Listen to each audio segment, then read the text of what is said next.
जय मसी, तपाईहरु सबैलाई स्वागत छ। आज म तपाईहरुको माझमा उपस्थित भएको छु। एनोक मसाया तपाईहरु हेर्दै हुनुहुन्छ चर्च टेलिभिजन यो युट्युबबाट प्रसारण भइरहेको छ। आज विशेष गरी म तपाईहरुको बीचमा क्रिस्चियनिटी र बुद्धिज्मको थ्योरीको विषयमा अलिकति म बताउन चाहन्छु। यो फरक विचार, फरक सोचाइ, यो कति कुराहरू सान्दर्भिक होला नहोला, तर तपाईले मिलाएर सुनिदिनु होला। विशेष गरी बुद्धकालीन समयको इतिहासको कुरा गरौँ भने हामी 2500 वर्ष अगाडिको इतिहासलाई बुझ्नुपर्ने हुन्छ। 2500 वर्ष अगाडि संसारमा के अवस्था थियो अनि कस्तो किसिमको सोसियो कल्चरल एस्पेक्टहरू कस्तो थियो अनि इकोनोमिक कन्डिसन्सहरू कस्तो थियो अनि त्यो बेलामा कस्तो किसिमको चाहिँ आस्थाहरू मजबुत थियो भन्ने विषयमा तपाईले जान्नुपर्ने हुन्छ। जब म बुद्धकालीन विषयमा परिचय दिनुपर्दा तपाईहरुको माझमा फेरि पनि बताउन चाहन्छु, त्यो फिलोसफीको युग हो। त्यो समयमा विभिन्न किसिमको फिलोसफरहरू आफ्नो विचारहरू प्रस्तुत गर्ने समयमा थियो। उहाँहरूले आफ्नो विचारहरू प्रस्तुत गर्ने क्रममा आफ्नो सोच, आफ्नो विचारलाई आधार बनाएर एउटा किसिमको सिद्धान्त तयार गरिरहेको थियो। त्यो समयमा दाँते, सोक्रेटस लगायत विभिन्न किसिमको चाहिँ नि विचार भएको व्यक्तिहरू जन्मिएका थिए। अनि उहाँहरूको विचार एउटा आदर्शवादी विचारतर्फ उन्मुख थियो। उहाँहरूले समाजलाई एक पाटोबाट र एउटा धार्मिक र उच्च विचार र एङ्गलबाट नापेर एक प्रकारको सिद्धान्त तयार पारिँदै थियो। त्यसै समयमा सिद्धार्थ गौतमको जन्म भयो। त्यो समयमा उहाँ रोयल फ्यामिलीमा जन्मिनु भएको हो। उहाँ रोयल मनार्क हुनुभएको कारणले उहाँको जीवनमा कुनै किसिमको आर्थिक कमी, घटी, कमजोरी, अभाव थिएन। त त्यो बेलाको सोसाइटीको स्ट्याटसहरू चाहिँ त्यो बेलामा चाहिँ विशेष गरेर दार्शनिक व्यक्तिहरूप्रति आस्था भएको कारणले यो कुराहरूले गौतम बुद्धको मनमा गहिरो प्रभाव परेको हुनसक्छ भन्ने हाम्रो अनुमान छ। त्यसै समयमा उहाँ एउटा मेडिटेटरको रूपमा आउनुभयो। उहाँले समाजलाई मेडिटेसनको माध्यमबाट गहिरो रूपमा अध्ययन गर्ने कोसिस गर्नुभएको थियो। विशेष गरी उहाँको जीवनमा चारवटा विषयवस्तुहरूले गहिरो प्रभाव पारिएको थियो। त्यो गहिरो प्रभावको कारणले उहाँ सुत्न पनि सक्नु भएन, उठ्न पनि सक्नु भएन। त्यो सुख चयनको जीवन र आनन्दमय जीवनलाई त्यागेर उहाँ एक प्रकारको सन्त जीवन जिउने र एक प्रकारको समाजलाई स्टडी गर्ने र दुःखलाई स्टडी गर्नको निम्ति ध्यान केन्द्रित गर्नुभयो। त्यसकारण हामी उहाँलाई बिगेस्ट मेडिटेटरको रूपमा हामी बुझ्न सक्छौँ र चिन्न सक्छौँ। त्यो इतिहासले बताइरहेको छ जुन बेला मानिसहरू समस्यामा र सङ्घर्षमा जुधिरहेको थियो त्यो बेलामा गौतम बुद्ध चाहिँ तपस्या बसिराख्नु भएको थियो। यसै कारणले जब उहाँको शिक्षा सिद्धान्तहरू लागू भयो तब त्यो एक प्रकारको राजा भएको कारणले गर्दाखेरि त्यो किसिमको धार्मिक सोचमा वर्चस्व कायम भएको देखिन्छ। त्यो वर्चस्व कायमको कारणले गर्दाखेरि राजधर्म फैलिएको छ। हामी देख्न सक्छौँ त्यहाँनिर कि जब गौतम बुद्धको 6 वर्षको ध्यान तपस्या सकेपछि त्यहाँनिर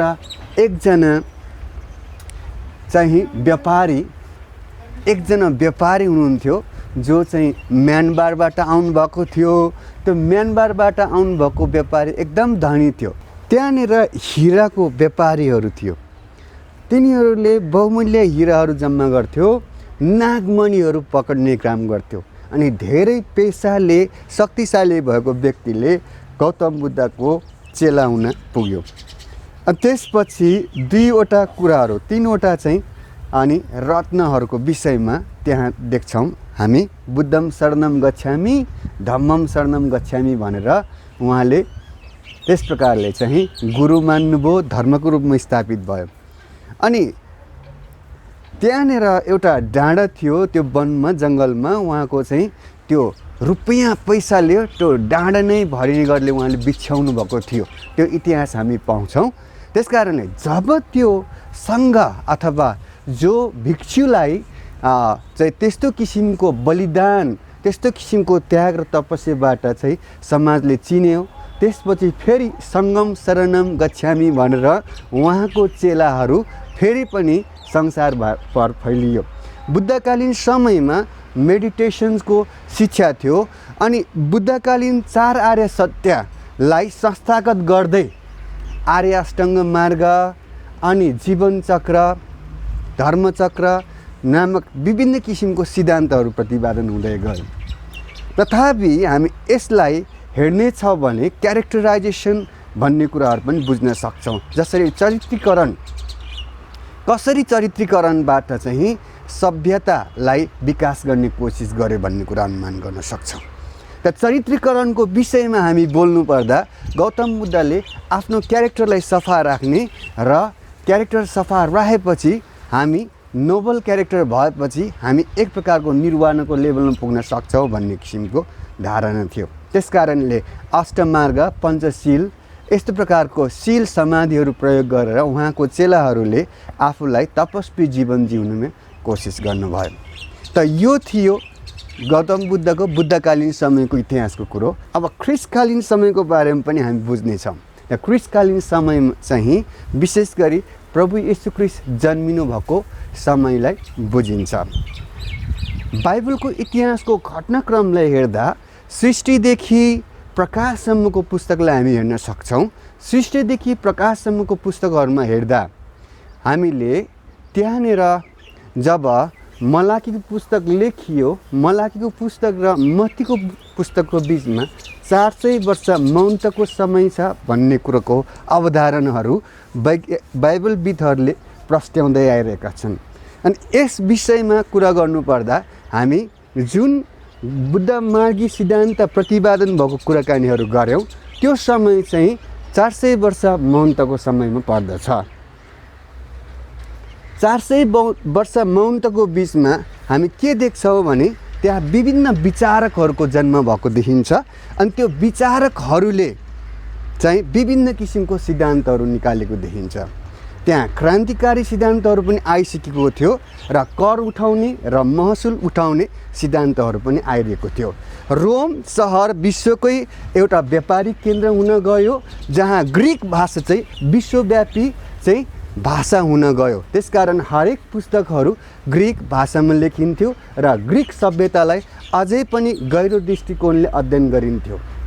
रोमको व्यापारीकरण र रोमको साम्राज्यवाद, त्यस समयमा इजरायल भन्ने देश जुन चाहिँ रोमी सरकारको प्रान्तमा पर्दथ्यो। यरुसलेमको मन्दिर जब अहिले तपाईँले हेर्नुहुन्छ अनि हामी विशेष गरी इजरायलको भूमिहरू देख्छौँ भने त्यो भूमिहरू रोमी सरकार वर्तमान इटाली देशको चाहिँ एउटा भूभाग थियो। त्यहाँनिर येशू ख्रिस्ट गौतम बुद्ध जसरी रोयल फ्यामिलीमा लग्जरियस लाइफमा जिउनु भयो, लग्जरियस लाइफमा जन्मिनु भयो, तर त्यसको विपरीत येशू ख्रिस्ट चाहिँ डुठमा जन्मिएको हामी उदाहरण पाउँछौँ। जाडो यामको समयमा डुठमा जन्मिएको प्रभु येशू ख्रिस्ट जो गरिबी र समस्यामा परिरहेको मानिसको बिचमा समस्या समाधान गर्ने व्यक्तिको रूपमा आएको देखिन्छ। जस्तो आफ्नो समस्याहरूलाई बोध गर्दै र त्यो समस्याहरूलाई पहिल्याउँदै चाहिँ गौतम बुद्ध निर्वाणको बाटो लाग्न एउटा मेडिटेटरको भूमिका निर्वाह गर्ने कोसिस गरिराख्नु भएको थियो। त्यसै कारण येशू ख्रिस्ट चाहिँ सोसल एक्टिभिस्टको रूपमा समाजमा आएको समस्यालाई मध्यनजर गर्दै सम्बोधन गर्दै त्यसको व्यवहारिकतातर्फ उन्मुख गराउँदै थियो। जसरी चाहिँ समाजलाई जुन रूपले बुझ्नको निम्ति गौतम बुद्धलाई 6 वर्ष लाग्यो, तर येशू प्रभुले चाहिँ त्यो समयमा 40 दिनको उपवास पश्चात चाहिँ उहाँ सेवकाईमा उत्रिनु भएको देखिन्छ। जब 40 दिनको उपवास पछाडि हामी हेर्छौँ भने त्यहाँनिर यूहन्नाको चेलाहरूले सोधेका छन् कि तपाईँ नै हुनुहुन्छ कि ख्रिस्ट, कि हामी कसैले पर्खौँ? अनि उहाँले भन्नुभएको छ परमेश्वरको राज्य आइसकेको छ भनेर यस प्रकारले सम्बोधन गरिएको हामी पाउँछौँ। त बुद्धकालीन समयको शासन प्रणाली र ख्रिस्टकालीन शासन प्रणालीमा के भिन्नता देखिन्छ भने ख्रिस्टकालीनमा चाहिँ एउटा संज्ञानात्मक पक्ष र एउटा आइडियलिस्टिक भावना, एब्स्ट्र्याक्ट कुराहरूलाई फोकस गरेर समाजलाई त्यो तर्फ उन्मुख गराउने कोसिस गरेको देखिन्छ।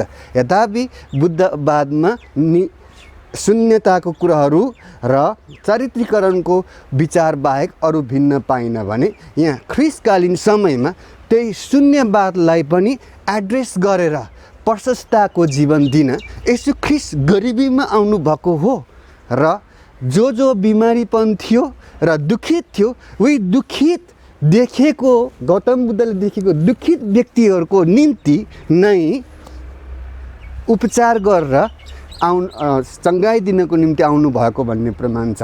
जसो उहाँले बोल्नु भएको छ, म गरिब अनि र रोगीहरूको लागि आएको हुँ, किनभने निरोगीलाई त वैद्यको आवश्यक पर्दैन, त्यसै कारणले आएको हुँ। जस प्रकारले सामाजिक विचलन थियो, त्यो सामाजिक विचलन देखेर गौतम बुद्धले ध्यान बस्नुभएको देखिन्छ भने यता त्यो सामाजिक विचलनलाई चाहिँ सही रूपले सम्बोधन गरेर गरिबी हटाएर प्रशस्तता दिने र रोगीलाई रोग हटाएर निरोगी बनाउने कोसिस गरिरहेको हामी देख्न सक्छौँ। जसरी गौतम बुद्धले जुन प्रकारले शिक्षा र अन्धकारमा डुबेका मान्छेहरूलाई ज्ञानको खोजी गर्नुपर्छ भनेर सिकाइरहेको थियो भने यहाँनिर अन्धकारमा डुबेकोलाई ज्ञान मात्र नभएर परमेश्वरको प्रकाश र शक्तिको खाँचो छ भन्ने महसुस पनि गराइरहेको देखिन्छ। किनभने तिमीहरूले आँखाले हेरेको छौ तर देख्ने छैनौ, कानले सुनेको छौ तर बुझ्ने छैनौ भनेर यस प्रकारले त्यो आत्मिकी अन्धकारलाई यस प्रकारले व्याख्या गरिएको देखिन्छ। जस्तो ख्रिस्टकालीन समयमा हामी देख्छौँ भने त्यहाँ आगमबाणीहरू भएको छ, भविष्यवाणी भएको छ भने त्यहाँनिर चाहिँ बुद्धकालीन समयमा चाहिँ अनुसन्धान र रिसर्च भएको छ। गौतम बुद्धको शिक्षालाई हामी रिसर्च स्टडीको रूपमा मानेर वर्तमान समयको विश्वको साम्राज्यमा फैलिरहेको बुद्धिज्मको शिक्षा चाहिँ रिसर्च बेस्ड स्टडी हो भने प्रभु यीशु ख्रिस्टको शिक्षा अध्यात्मवाद र प्रोफेटिक शिक्षा हो, जो चाहिँ हामीले साधारण आँखाले देख्न नसकिने हुन्छ। जसरी गौतम बुद्धले 5 सेन्सेस आर्गन र ज्ञानेन्द्रियलाई विशेष जोड दिएको देखिन्छ भने यहाँनिर यीशु ख्रिस्टले सुपर नेचुरल र सुपर सेन्सेस कन्सेप्टलाई र सबलाइम फर्मलाई एउटा गहिरो रूपलाई चाहिँ एब्स्ट्र्याक्ट चिजलाई चाहिँ देखाउने कोसिस गरिराख्नु भएको छ।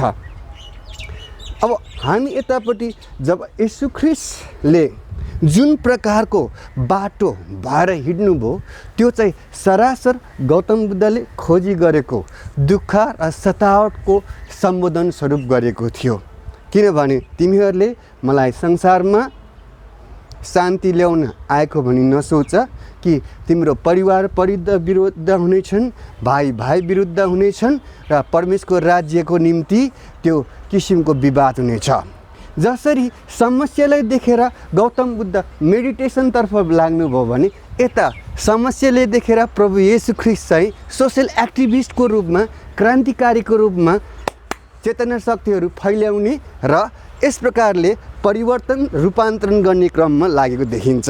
यरुसलेमको मन्दिरलाई शुद्ध बनाउनु निम्ति उहाँले मन्दिर शुद्धिकरणको निम्ति क्रान्तिकारी भूमिका निभाएको कारणले उहाँलाई नाजिम सेक्ट अथवा नयाँ सिद्धान्त र नयाँ पन्थी नाम दिएर उहाँको विरुद्धमा त्यहाँका शासकहरू, त्यहाँका विद्वान बनाउँदा मानिसहरूले विरोध जनाएको हामी देख्न सक्छौँ। यदि हामी यस कुरालाई अझै पनि गहिरो रूपमा विश्लेषण गर्छौँ भने गौतम बुद्धको एउटा आइडलिस्टिक कन्सेप्ट सफा, सुन्दर र असल जीवन जिउनुपर्छ भन्ने सिद्धान्त नभइकन येशू ख्रिस्टले खराबीपन हटाएर, पापमा पापीपन हटाएर धार्मिक जीवन जिउनुपर्छ भन्ने सिद्धान्तमा कन्ट्रोभर्सी आएको कारणले यहुदीहरूले उहाँले सिद्धान्त बिगारेको र नयाँ पन्थी सुरु गरेको आरोपहरू लगाएको हामी पाउँछौँ। जस्तो उहाँले सबैभन्दा समाजमा कलङ्कित स्त्री जो व्यभिचारको पाप र दण्डबाट चाहिँ बचाएर अबदेखि पाप नगर भनेर छोडिदिएको कुरा पनि एउटा मुद्दाको रूपमा हेरेको देखिन्छ। गौतम बुद्ध शिक्षाले शान्तवाद ल्यायो भने यतापट्टि चाहिँ ख्रिस्टकालीन शिक्षाले चाहिँ उहाँको समयमा एक प्रकारको द्वन्द्व ल्यायो। गौतम बुद्ध एउटा फिलोसफी, सिद्धान्त र धर्मको प्रतिपादक भए भएको देखिन्छ भने यता ख्रीष्ट येशू चाहिँ एउटा सम्प्रदाय अथवा पन्थीको प्रतिपादक देखिन्छ, जसो यहुदी धर्मभित्रै रहिकन उहाँले यहुदी धर्मलाई शुद्धिकरण गरेर नाजरिन सेक्ट निकाल्नुभयो। जो नाजरिन सेक्ट चाहिँ अलिकति बेग्लै किसिमको सिद्धान्त सिकाइदै थियो, त्यसैको विद्रोह स्वरूप चाहिँ यो सिद्धान्तहरूको प्रतिपादन भएको देखिन्छ। यता गौतम बुद्धले पनि यहाँनिर मानिसहरू शुद्धिकरणको निम्ति, व्यवहार र आचरण परिवर्तनको निम्ति त्यहाँनिर समयमा लखटिएको, गाली गरेको र त्यहाँको वर्तमान त्यो समय बुद्धकालीन समयमा विभिन्न किसिमको विरोधहरू भएको देखिन्छ भने यतापट्टि येशू ख्रीष्टको समयमा चाहिँ उहाँलाई क्रुसीकरण गर्न माग गरेको हामी देखिन्छ। त येशू ख्रीष्टलाई चाहिँ सबैभन्दा महान पापीको सट्टामा जो बारब्बा भन्ने व्यक्ति थियो, उहाँको पापको सट्टामा अझ त्योभन्दा पनि ठुलो अपराधीलाई छोडिदिएर येशू ख्रीष्टलाई चाहिँ फाँसी दिनुपर्छ भन्ने यहुदी विश्वासीहरूको माग थियो। हिन्दुजमलाई शुद्धिकरणको निम्ति गौतम बुद्ध यहाँनिर आएको देखिन्छ, जसले बलिदान विरुद्ध प्रेमवाद लागू गर्ने कोसिस गरेको देखिन्छ। उसको जीवनमा हामी यथार्थ घटना हेर्छौँ भने एउटा चाहिँ हाँस चाहिँ खसेको देखिन्छ, समुद्री हाँस, अनि उसको अगाडि आएको देखिन्छ।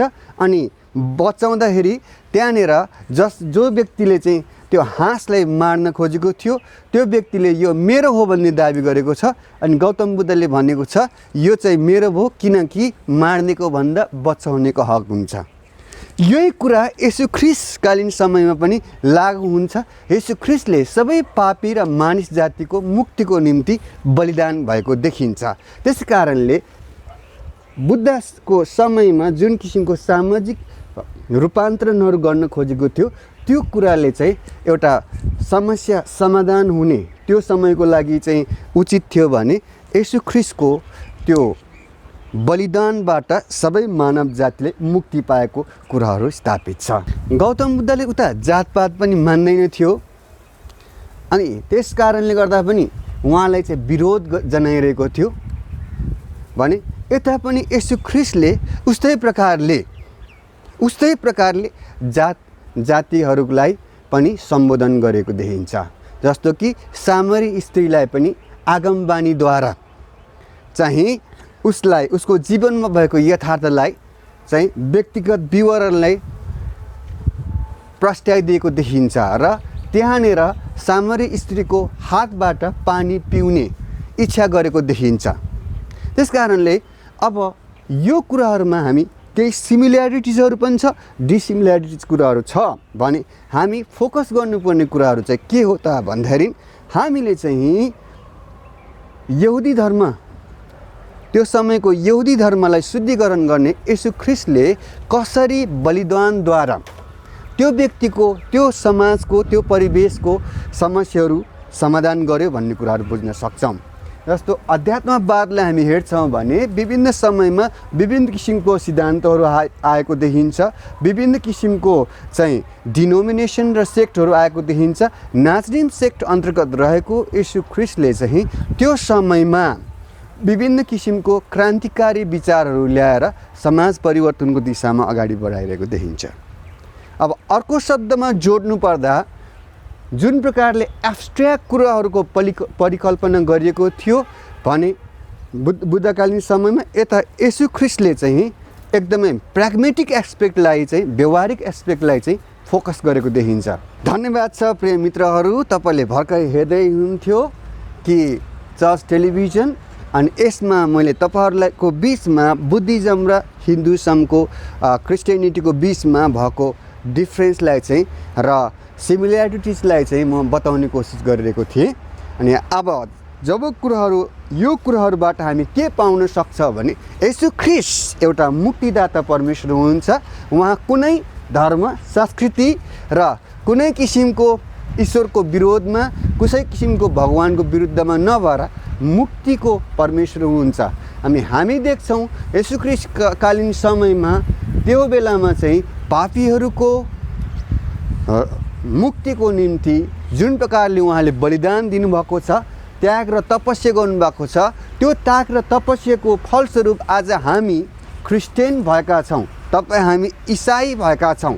त्यसकारण तपाईँ हामी इसाई व्यक्तिहरूले चाहिँ येशू ख्रीष्टको सुसमाचार सुनाउनु जरुरी छ, येशू ख्रीष्टको बारेमा बुझाउनु जरुरी छ र नबुझेको मान्छेलाई चाहिँ राम्रोसँग बुझाउनु जरुरी छ। येशू ख्रीष्टलाई ग्रहण गर्नुभएको छैन, चिन्नु भएको छैन, तपाईँले चाहिँ येशू ख्रीष्टलाई चिन्ने कोसिस गर्नुहोस्। म पहिला बुद्धिस्ट मङ्कको रूपमा जीवन जिएको एउटा व्यक्ति हो, त्यस कारणले गर्दा मैले जुन अध्ययनबाट जुन किसिमको ज्ञानहरू प्राप्त भयो त्यो ज्ञानबाट येशू ख्रीष्ट एउटा जीवित परमेश्वरको पुत्र हुनुहुन्छ र उहाँ नै मुक्तिदाता हुनुहुन्छ भन्ने कुराको प्रमाण मैले भेटेको कारण प्रभु येशू ख्रीष्टलाई ग्रहण गरेको। धन्यवाद छ सबैलाई। जय मसीह।